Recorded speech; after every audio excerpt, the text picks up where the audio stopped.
Hello, my name is Carmen and I am a targeted individual, and today's subject will be the implantation of targeted individuals. And I know very well that there are some of us who do not believe to be implanted, yet we did with an organization radio frequency scannings, and we came up with quite interesting results. 99% of TIs that have TI symptoms would emit radio frequencies from several spots on the body, usually the same, like the ears and back of the head, the top of the head, the forehead, the thyroid, the heart area, and also several spots on the spinal cord. And besides that, the sexual organs, the uterus in women, and several other places, usually connected to places where people had vaccines or operations, and sometimes on the hands and the arms. But the most common places are the ears. And some TIs have up to 13 or more radio frequencies emissions. And why do they have that? What can emit radio frequencies? Because the body itself doesn't. If not, some microchip, some implant that transmits and receives information. And having ear implants is like having, a phone in your ear, and therefore through that, some TIs communicate with the perpetrators. And even if you think that an implant must be a pacemaker eventually, or a tracking device, when they were first developed, these implants were developed for the purpose of messing with somebody's mind and brain. And already in the 40s and in that era, we had Jose Delgado that invented the Stimosiever, among other devices that he put in a person's or an animal's brain, and he could influence emotions and also behavior. He made a very famous experiment with a bull when he implanted this device in the bull's brain, and he could induce fear into the bull, so the bull backed off. And he also experimented on monkeys and cats and on human beings, and he came to the conclusion that human beings do not have a free will, and that's still a very popular idea in neuroscience today. Partially he came to that conclusion because he would stimulate somebody's brain to lift an arm or to turn their head to right or left, and when asked about why they would turn their head or lift their arm, they would insist that it was their own choice. And therefore Jose Delgado realized that people didn't know the difference between outer influence and manipulation and their own free will. And already at that time, these devices were used to manipulate people and their moods and their behaviors. And Jose Delgado was extremely outspoken about this technology, and he was a control freak, and he envisioned a future where soldiers would be remotely controlled. And during the same time, we had the first computers that were huge, and also the transhumanism ideas about enhancement of human beings with the aid of technology. But all these ideas, the vision about the psycho-civilized society that Jose Delgado had, led to a lot of criticism coming from, among others, the New York Times, but also from the leading scientists and professors and psychologists of that time. And therefore, this technology went underground pretty much. And during the 70s, the pacemaker was invented, but thereafter, nothing until a few years ago. And it's because this technology went underground and was still sponsored and developed. And today you had thousands of patents regarding implants that do not do much more than stimulate the nervous system in different way and can influence a human being. And it has probably been tested and developed on handicapped, mentally ill, and also TIs. We have TIs since the 60s. We had the MK Ultra, of course, in the United States, but similar programs were developed also in Europe. So maybe the TIs of our time reflect the scientific development of interest for both neuroscience but also military and so on of our time. And now we have all kinds of scientific breakthroughs about mind reading, about deep brain stimulation, and also this is a good thing, I believe, the cochlear implants that are developed for the deaf, and transcranial stimulation, and also mind control robot arms, where people with locked in syndrome that can't move their body can move robotic arms with their minds. And because computers got smaller and we had nanotechnology development during the late 80s and throughout the 90s, also implants shrank very much. And we have this radio frequency scannings done on TIs and on X-rays, because these implants are so very small, they are not easily seen. And we basically can also think or assume that some of the implants are very similar to surrounding tissue, and therefore they might get quite invisible on X-rays. But during the 70s or so, there were some TIs that had X-rays done, and they were quite visible because these implants were quite large at that time. Now they have shrunken, they have changed, they have become more compatible with the body. Perhaps they are made usually of silicone, and some TIs have also rejected their implants from the ears and spine. And it's basically mostly because they probably had very strong immune system, and the fact that we usually also have the thyroid effects, it might mean that they are trying to lower our immune system so that we do not reject the implants in our body, because the body doesn't like them. They are devices put into the body. They do not belong naturally to the body. And these implants are extremely painful. They can not only harass TIs with voices and loud music and what have you, but they can also create impulses in the head. And I have a pain right now, right here. And sometimes it gets very, very bad. You know, it feels like the brain is going to explode, and it feels like your brain is cooking up.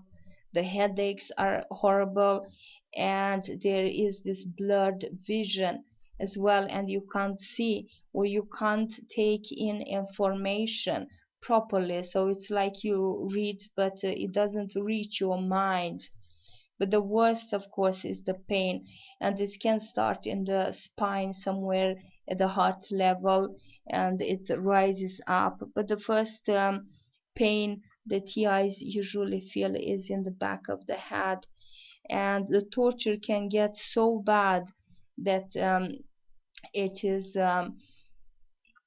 almost it's absolutely excruciating. It's like stepping into hell, and it goes on sometimes day after day, 24 hours a day, month after month, year after year. And I lived with this pain from 2010 until 2014, when I stopped eating sugar altogether and carbs in general. And I now have tolerable pain, and it's not there every day. Today is quite an exception. Sometimes from time to time I do have it, and the headaches, and also the feeling that I'm not really in touch with myself. The years are feel like they, like you have pressure on your ears, and it's quite a mess. And this technology is still unregulated, and it has been here for almost 80 years, and it is definitely abused, used for torture, and maybe also for experiments, because these implants do emit and transmit information. And because now in neuroscience there are these developments, like developing of chips that can replace lost functions like memory and so on. And you can not develop these types of implants or chips that can replace lost brain functions on sick people. You have to develop them on normal people, and thereafter you can use it to replace the missing part in somebody who doesn't have it. On the other hand, these implants always mean that there's a control issue, because somebody is there monitoring them. They connect to computers, and they work with radio frequencies, just like mobile phones and the internet, things like that. I'm not very into tech, but that's how I understand it from reading it. And whenever you read about implants, they do not communicate with other things. I haven't found any information about other communication style than radio frequency, basically. So antennas are always important, mobile phone antennas and so on, and even Wi-Fi. And because this technology has a two-way communication system, they can also use it for brain entrainment. So let's say that I am doing very well, I am fine one day, and I want to write a very interesting article, and I do it well, and suddenly I hear this zzz in my ear, and the brain entrainment frequency comes in, and suddenly I am staring at the computer. I forget what I want to do, and so on. And sometimes it's like there are some implants that I perceive. I could be wrong, of course, and it's very difficult to know, but I perceive them as very small, and you kind of feel them moving around, and especially in the temples here, and it's quite painful. And also here, and there is a way to read somebody's mind by recording the movements here, because while you think, you unconsciously also have this movement here. And if you have some type of chips or microchips, nano implants around here, they can record that and read your mind, whatever you are thinking. And they seem to be extremely accurate. And it happens in real times as well. So I think that if this technology is an intrusion in somebody's life and mind and body that I don't think anyone wants to have. And because the influence can be extremely subtle, and because we do not know the difference between influence and our own behavior, this technology must be regulated. And it's not just for me. I don't know, this implantation thing might also be irreversible in some cases. Maybe if you get these things in you, you connect and that's it, especially since some of the implants are so small. We also found that Morgellons victims have the same frequency emissions, and it's a complete negation of your human life, human worth. And once you have this technology in you, it's not that a question about having or not having any free will. It's a question of not being responsible for whatever you do. And because it could be influence, it could mess you up, so you can't have any responsibility, and that's too bad. And if the transhumanism movement has a success, and some believe strongly that it will, and in 20 to 40 years everyone will have chips in their brains being controlled from outside by an elite that might be free, a decision maker, or I think that it's it will be a very, very sad time for humanity, because you can't trust these people. They all they do, they are masters of manipulation and make believe. And if they do this to us, they will do it to anyone, probably even their own mom and children, because they simply do not care. And probably somebody listening to this can't even imagine the magnitude of what is happening, and how far this technology has come. And I don't understand everything either, because as I said in my previous video, they don't only use the implantation, that they use non-lethal weapons as well, or these frequencies coming in, and they also use drugs.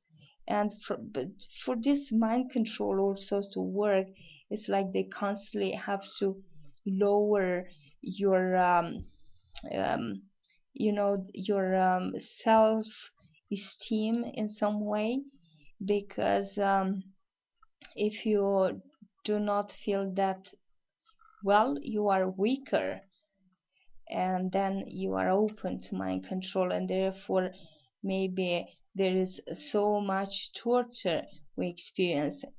And when I talk about torture, I talk about a pain that is excruciating, and that never, never, never, ever stops. And it goes on day and night. And it's not only that, other things, stalking comes in, and their chemicals, and you end up in a vegetative state, more or less. You can't see, you can't think, and you are in horrible pain. It's like you have ascended into hell and there is no way out. In a sense, you can become, of course, a little bit stronger. So in the end, you are like a soldier the battlefield, and you just live with it. In another sense, it's a torture of the consciousness and the soul, especially. So it kills you from inside. It's not, you don't care so much anymore about the physical pain. It's basically the the fact that it's killing you, it's eating you up from inside. And at the same time, you see that nobody cares, nobody understands. And you are also manipulated into behaving as if everything was all right. And indeed, some TIs did not do that, or not everyone knew from the beginning that this was mind control either. They thought that they are getting sick. It's not the first thing you are thinking about when you are exposed to these technologies. Is not common sense for most people, and you can't believe that there is such evil in this world, and you don't even believe that it will go so far. But let me tell you that these are animals that will take you as low as they can. And some TIs die, of course, they kill themselves, or they die of heart attacks or other kind of mysterious reasons. Some are hit by trains, and so some also go out shooting. And we don't really like to associate ourselves with these TIs who are presented as mentally ill in the newspapers, because we're not proud, that some TIs go out shooting and get killed. It's both for the victims, but it's also for the fact that they get so weak and start doing that. But on the other hand, we also have to be honest, and to actually also welcome the idea that the perpetrators might influence these TIs to go out shooting, so that they can thereafter justify harder laws and more fear for psychiatry and psychiatric diseases. Because if you have that type, because when people end up in psychiatry, they lose their credibility, they lose their human rights, they lose their humanity. And by having a strong psychiatric system, you can cover up a lot of things, and at the same time you cover up a lot of crimes, and these are crimes really against humanity, and they should stop, and somebody should investigate it. Human rights organizations should have an interest in this technology, because it's not so hard to prove. You just need people who are willing to read radio frequencies and to take tests that are reliable of our water, our body, our environment, and to see what's happening, because we don't really know everything. But we are definitely let's know.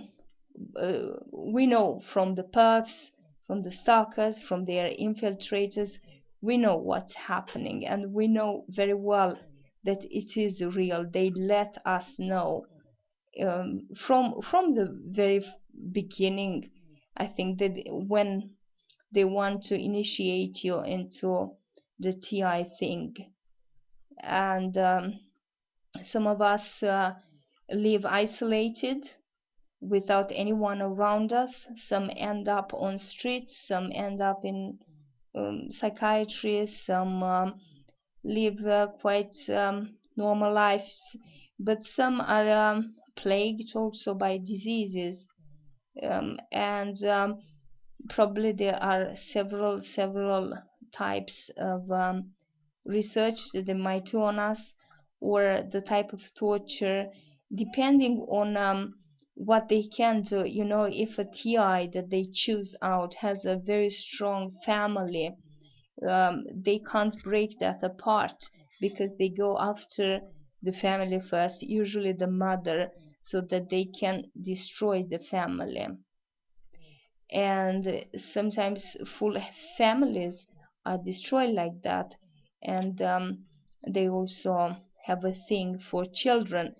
And I must say that the perpetrators are also extremely perverse.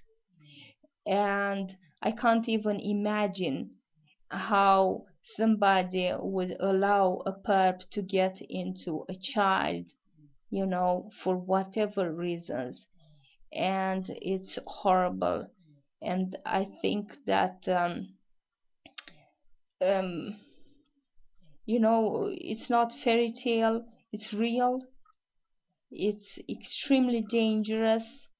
It's a technology that should be regulated, and you know, you should be able to go to the doctor or the police, and they should be able to check you out if you are a victim of this technology, because it's so easy to abuse it. It's the perfect crime.